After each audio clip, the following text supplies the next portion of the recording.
আমি এমনি ইভেন্টের কাজ করতাম। এই যে আপনার সেনাবাহিনীদের হলে ফুলের যে ডিজাইনগুলো লাগায় ওইসব কাজ করতাম। যাবৎ 2-4 দিন কাজ করছি। 16 তারিখ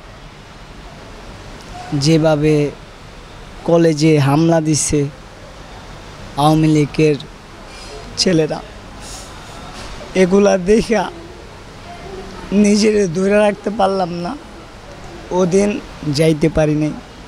তারপরে 17 তারিখে আমাদের মহাখালী আন্দোলন হলো, আমরা ওই আন্দোলনে ভূমিকা রাখলাম।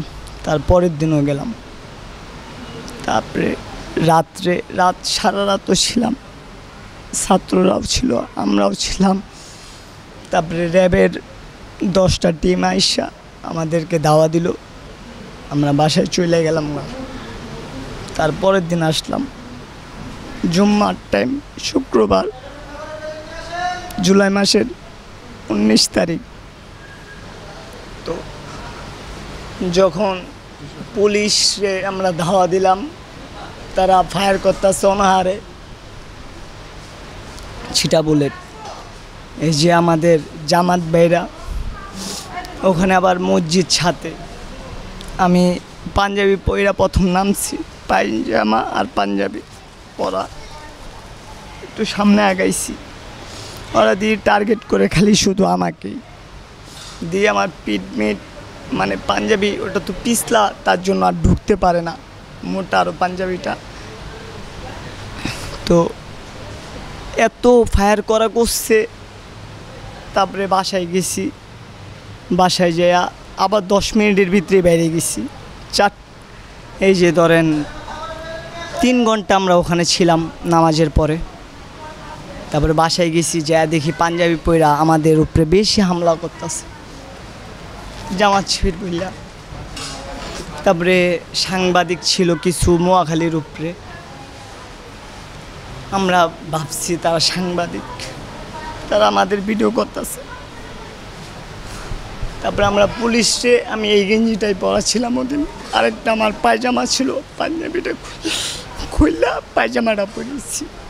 তো ওদেরকে দোকানে দিলাম, একবারে আমতলি পর্যন্ত আমরা রেখেছি, মহাখালী সিগন্যালতে একবারে আমতলি। আমি আসার পথে যেখানে আমার ফোনটা দিয়ে আমি যদি একটা ছবি দেখাবো কোনতে আমার গুলিটা করছে, সরাসরি ব্রিজতে, চাইলে আমি একটু পরে দিয়ে দিতেছি বাইরের ছবিটা, আপনারা দেখে নিন। তো টিয়ার শেল মারছে র্যাবের হেলিকপ্টারতে। তো আমার একবার পায়ের সামনে পড়ছে শেলটা, দুমাটা সহ্য করতে পারলাম না, কই যাবো, দৌড় দিছি যে ফুটপাতে একটু সাইডে খালি উঠবো। তার আগেই 2 মিনিট আগে আমার একটা বন্ধু আবার একটা লোহা দিচ্ছে স্টিলের, ওই যে নামাজের আগে রাখে না ওগুলা স্টিলের, ওটা আবার একটু 3 ডাবল ছিল, একটু মোটা।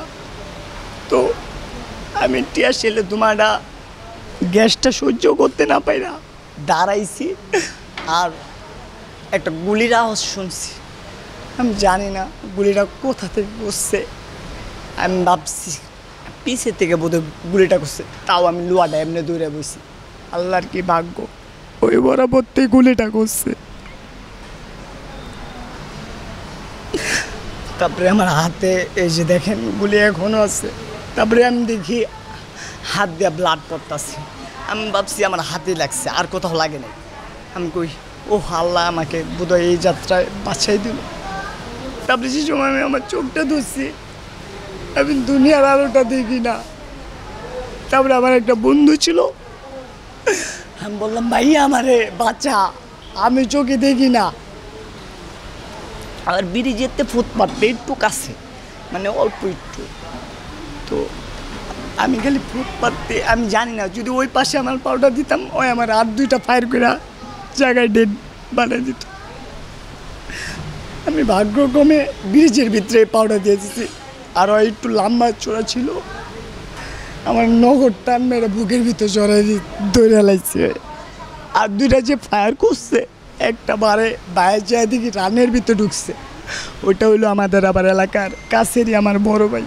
আমি মূলত মানে ওই ফুটপাতেও যাইতাম না। টিয়ার শেলটা খাওয়ার পরে আমি কই আমার ভাইরা আছে, আমি আমার ভাইরে বলি ভাই আমার গ্যাস লাইটটা মারিরা দেন, আমাদের 3 বেসিনের। আমি তারে কেমনে কইরা বলি, আমি নিজে ভাবতেছি হ্যাঁ হ্যাঁ বাইরে যদি আমি বলি ভাই আমারে ম্যাচটা মাইরা দেন, যদি মাইন্ডে নেয়, সে তো আমার একবারে পাশে মানে একটু কাছে অল্প একটু দূরত্ব 3-4 বেশ বড় ভাই, তার নাম রনি ভাই। হ্যাঁ, চোখে ডাক্তার আমার এই জুলাই মাসের 19 তারিখে আসার পরে মেডিকেলে আইছি, ট্রিটমেন্ট দিব। তো আমার আম্মুর নাম্বারটা বন্ধ, আমার টানা 3 ঘন্টা বাইরে অনাহারে হতে রাখছে। আমি ব্যথায় ভুগছি আর বলছি ভাই আমার আগে ট্রিটমেন্টটা করেন, আমি আমার আম্মুর ডিটেলসটা দিতেছি তাদেরকে।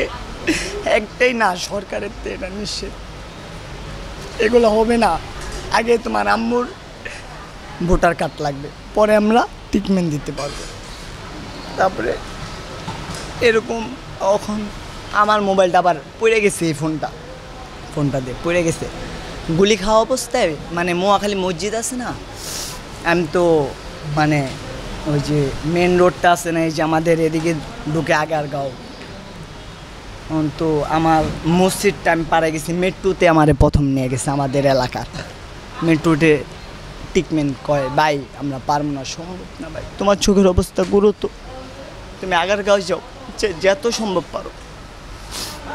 পুলিশে আরও অনাহারে গুলি করতেছে, আমি কই যাবো, কেমনে যাবো, যাওয়ার কোনো পদ্ধতি পাইতেছি মানে পাচ্ছি না। তারপর লাস্টে আমার হাইটটা আসতেছে মেডিকেলে।